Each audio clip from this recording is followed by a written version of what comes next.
বিশ্ব সংবাদে আপনাকে স্বাগত। শুরুতেই জানাবো হাতে পাওয়া সর্বশেষ আন্তর্জাতিক সংবাদের শিরোনাম, পরে বিস্তারিত। জানিয়ে দেব এই মুহূর্তে হাতে পাওয়া সর্বশেষ গুরুত্বপূর্ণ আন্তর্জাতিক সংবাদ। ইরান, ইসরায়েল, ফিলিস্তিনি ত্রিমুখী যুদ্ধ চলছে।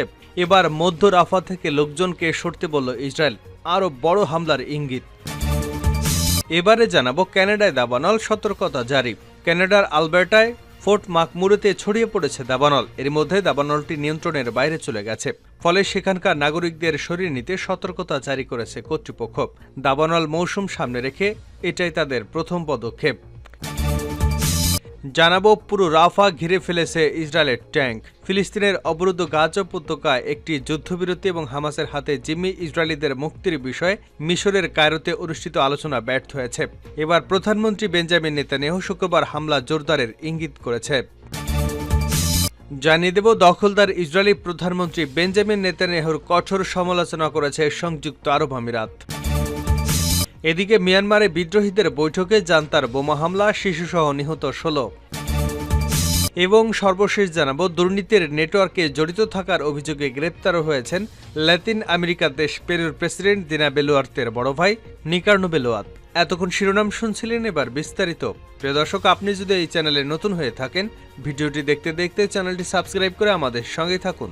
আর এই ভিডিও সম্পর্কে আপনি আপনার মূল্যবান মতামতটি কমেন্ট বক্সে জানিয়ে দিন। আর হ্যাঁ প্রিয় দর্শক, জানিয়ে দিন ভিডিওটি কোথা থেকে দেখছেন।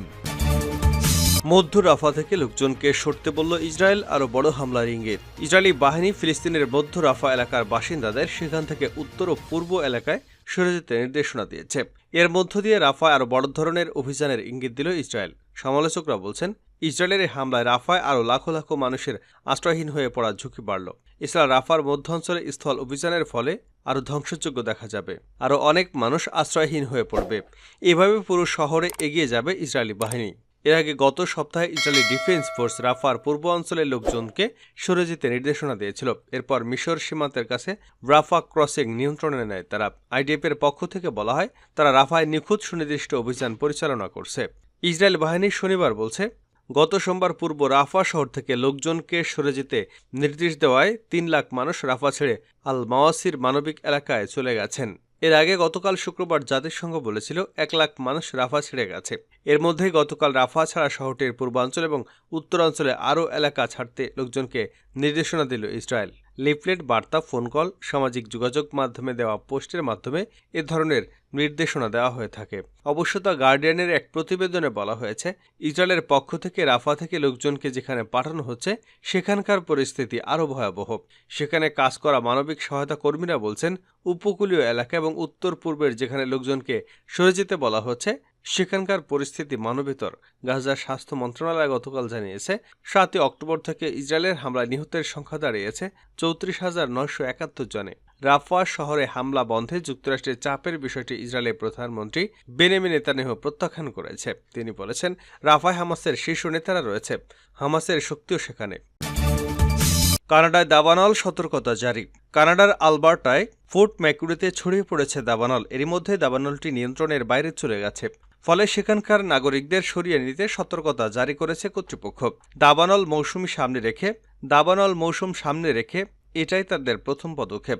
এক বিজ্ঞপ্তিতে আলবার্টার সরকার জানিয়েছে, কোড ম্যাকমুরে ফরেস্ট দাবানলের ঝুঁকি অনেক। তাছাড়া শনিবার সেখানে তীব্র বাতাসের আশঙ্কা করা হচ্ছে। 2016 সালে দাবানলের সময় ফোর্ট ম্যাকমুর থেকে 90,000-এর বেশি মানুষকে সরিয়ে নেওয়া হয়। বন্ধ রাখা হয়েছিল তেলের উৎপাদন। এর মধ্যে কানাডার কেন্দ্রীয় সরকার দাবানলের ঝুঁকির কথা জানিয়েছে। বলা হয়েছে, এবছর স্বাভাবিকের চেয়ে তাপমাত্রা বেশি। গত বছর দাবানলের ক্ষেত্রে ভয়াবহ পরিস্থিতি দেখেছে কানাডা। গত 2023 সালে দেশটিতে 6,500-এরও বেশি দাবানলের ঘটনায় পুড়ে যায় 15 মিলিয়ন হেক্টর এলাকা, যা বার্ষিক গড়ের তুলনায় প্রায় 7 গুণ বেশি ছিল। এতে অন্তত 9 ফায়ার ফাইটার মারা যান। বাড়ি থেকে সরিয়ে নেওয়া হয়েছিল 2,30,000-এর মতো মানুষকে। রাফা ঘিরে ফেলেছে ইসরায়েলি ট্যাঙ্ক। ফিলিস্তিনের অবরুদ্ধ গাজা উপত্যকায় একটি যুদ্ধবিরতি এবং হামাসের হাতে জিম্মি ইসরায়েলিদের মুক্তির বিষয়ে মিশরের কায়রোতে অনুষ্ঠিত আলোচনা ব্যর্থ হয়েছে। বরাবরের মতো বৃহস্পতিবারও কোনো সমাধান ছাড়াই শেষ হয় এই আলোচনা। এদিকে মার্কিন প্রেসিডেন্ট জো বাইডেনের হুমকি উপেক্ষা করে এদিনই পূর্ব রাফাতে বোমা হামলা শুরু করে ইসরায়েল। সেদেশের প্রধানমন্ত্রী নেতানিয়াহু শুক্রবার হামলা জোরদারের ইঙ্গিত করেছে। রয়টার্সের প্রতিবেদন থেকে জানা গেছে, গাজা রাফা নগরীকে পূর্ব এবং পশ্চিম অংশে বিভক্তকারী প্রধান সড়ক দখলে নিয়েছে ইসরায়েলি বাহিনী। গোটা পূর্বাঞ্চল ঘিরে ফেলেছে ইসরায়েলি ট্যাঙ্ক। স্থানীয় বাসিন্দারা শুক্রবার নগরীর পূর্ব এবং উত্তর পূর্বে প্রায় অবিরাম বোমা বিস্ফোরণ এবং গুলির শব্দ শুনতে পেয়েছেন বলে জানিয়েছেন। নগরীর এই অংশে ইসরায়েলি বাহিনীর সঙ্গে ফিলিস্তিনিদের মুক্তিগামী সশস্ত্র গোষ্ঠী হামাস ও ইসলামিক জিহাদের যোদ্ধাদের তুমুল লড়াই চলছে বলে খবর মিলেছে। শহর ছেড়ে গেছেন লাখো মানুষ। হামাস জানিয়েছে তারা শুক্রবার নগরীর পূর্ব দিকের একটি মসজিদের কাছে ইসরায়েলি ট্যাঙ্কে চোরাগুপ্তা হামলা চালিয়েছে। রয়টার্স বলছে, ইসরায়েলের ট্যাঙ্ক এবং পূর্বাঞ্চল থেকে নগরীর উপকণ্ঠে কয়েক কিলোমিটারের ভিতরে নির্মিত এলাকায় ঢুকে পড়েছে তারই লক্ষণ। ইসরায়েল রাফার পূর্বাঞ্চল থেকে বেসামরিক নাগরিকদের সরে যাওয়ার নির্দেশনা দিয়েছে। এর আগে এই রাফাই ছিল গাজার অন্যান্য অংশ থেকে পালিয়ে আসা 10 লাখেরও বেশি মানুষের আশ্রয়স্থল। ইসরায়েল বলছে, হামাস যোদ্ধাকে নির্মূল করতে হলে রাফায় হামলা না চালিয়ে তারা জয়লাভ করতে পারবে না, কারণ হামাস যোদ্ধারা রাফাতেই আশ্রয় নিয়ে আছে বলে তাদের বিশ্বাস। ওদিকে হামাস বলছে তারা রাফাকে সুরক্ষিত রাখার জন্য লড়বে। রাফার পশ্চিমে তেল আল সুলতান বাসিন্দা আবু হাসনাত বার্তা সংস্থা রয়টার্সকে বলেছেন, এ নগরী নিরাপদ নয়, গোটা রাফাই অনিরাপদ, কারণ গতকাল থেকে সব জায়গাতে ট্যাঙ্কের গোলা এসে পড়েছে।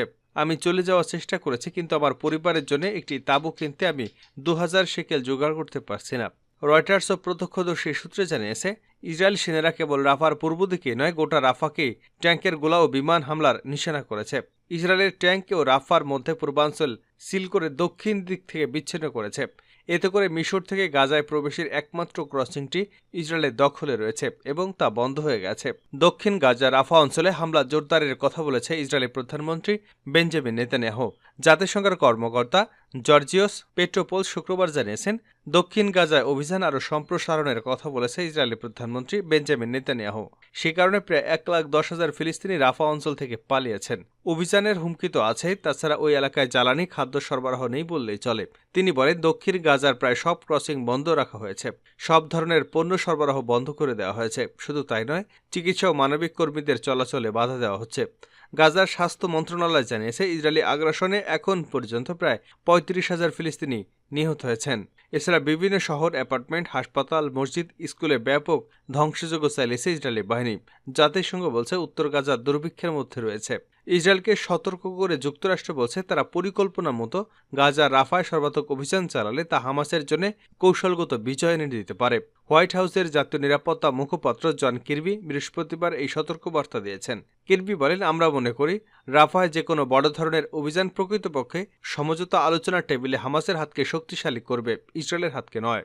বিপরীতে কঠোর অবস্থান নিয়েছে নেতানিয়াহু। ইসরায়েল যদি রাফায় পূর্ণমাত্রায় অভিযান শুরু করে, তবে যুক্তরাষ্ট্র দেশটিকে অস্ত্রের চালান স্থগিত করার যে হুঁশিয়ারি উচ্চারণ করেছে, তার জবাব ইসরায়েলি প্রধানমন্ত্রী দিয়েছে। বেঞ্জামিন নেতানিয়াহু বলেন, যদি প্রয়োজন পড়ে আমরা একাই লড়াই চালিয়ে যাব। আমি বলেছি, যদি তেমন প্রয়োজন পড়ে তবে আমরা আমাদের শেষ বিন্দু দিয়ে লড়ব। নেতানিয়াহুর সমালোচনায় আমিরাত। দখলদার ইসরায়েলি প্রধানমন্ত্রী বেঞ্জামিন নেতানিয়াহুর কঠোর সমালোচনা করেছে সংযুক্ত আরব আমিরাত। আমিরাতের পররাষ্ট্রমন্ত্রী শেখ আবদুল্লাহ বিন জায়েদ আল নাহিয়ান সামাজিক যোগাযোগ মাধ্যম এক্সে লিখেছেন, এই উদ্যোগ নেওয়ার জন্য আইনি এখতিয়ার নেই ইসরায়েলি প্রধানমন্ত্রীর। গাজায় ইসরায়েলি উপস্থিতিকে আড়াল করার কোনো পরিকল্পনায় যুক্ত হবে না সংযুক্ত আরব আমিরাত। ব্রিটিশ বার্তা সংস্থা রয়টার্স এ খবর জানিয়েছে। তিনি বলেছেন, ফিলিস্তিনি জনগণের আশা ও আকাঙ্ক্ষাকে ধারণ করে এমন একটি ফিলিস্তিনি সরকারকে সহযোগিতায় প্রস্তুত রয়েছে আমিরাত। এর মধ্যে ফিলিস্তিনের স্বাধীনতাও রয়েছে। গত সপ্তাহে এক সাক্ষাৎকারে নেতানিয়াহু বলেছেন, যুদ্ধের পর গাজা পরিচালনার জন্য একটি বেসামরিক সরকারকে আমিরাত, সৌদি আরব এবং অপর দেশগুলো সহযোগিতা করতে পারবে। যুদ্ধের পর গাজার ভবিষ্যৎ সরকারের উপসাগরীয় দেশটির সম্ভাব্য ভূমিকা নিয়ে নেতানিয়াহুর মন্তব্যের পর শনিবার 11 মে এই সমালোচনা করল দেশটি। মধ্যপ্রাচ্যে যে কয়েকটি দেশ ইসরায়েলের সঙ্গে কূটনৈতিক সম্পর্ক স্থাপন করেছে, সেগুলোর মধ্যে একটি প্রভাবশালী দেশ হল আমিরাত। প্রায় 7 মাস ধরে ফিলিস্তিনের গাজায় ইসরায়েলি আগ্রাসন চলমান থাকলেও এ সম্পর্ক অব্যাহত রয়েছে, যদিও তাতে ফাটল ধরেছে এমন ইঙ্গিত পাওয়া যাচ্ছে। নেতানিয়াহুর মন্ত্রিসভার গুরুত্বপূর্ণ সদস্যরা স্বাধীন ফিলিস্তিনি রাষ্ট্রের ধারণা প্রত্যাখ্যান করে আসছে। ইসরায়েলি প্রধানমন্ত্রী বলে আসছে, যুদ্ধের কারণে গাজার নিরাপত্তা নিয়ন্ত্রণ করবে ইসরায়েল। ফিলিস্তিনিরা অধিকৃত পশ্চিম তীর এবং গাজার একটি স্বাধীন রাষ্ট্র প্রতিষ্ঠা করতে চায়। এতে সমর্থন রয়েছে সংযুক্ত আরব আমিরাতের। সূত্রের বরাতে প্রতিবেদনে বলা হয়েছে, গাজায় সামরিক অভিযানের কারণে নেতানিয়াহুর সঙ্গে আমিরাতের সম্পর্কে ফাটল ধরেছে। আমিরাতের কর্মকর্তারা এখন খুব কম তার সঙ্গে কথা বলছেন। আমিরাত যুদ্ধ ও বেসামরিক মৃত্যুর সংখ্যা নিয়ে ইসরায়েলের সমালোচনা করেছে, যদিও এটি জোর দিয়ে বলছে ইসরায়েলের সঙ্গে কূটনৈতিক সম্পর্ক থাকা গাজা উপত্যকায় ত্রাণ পৌঁছতে সহযোগিতা করছে।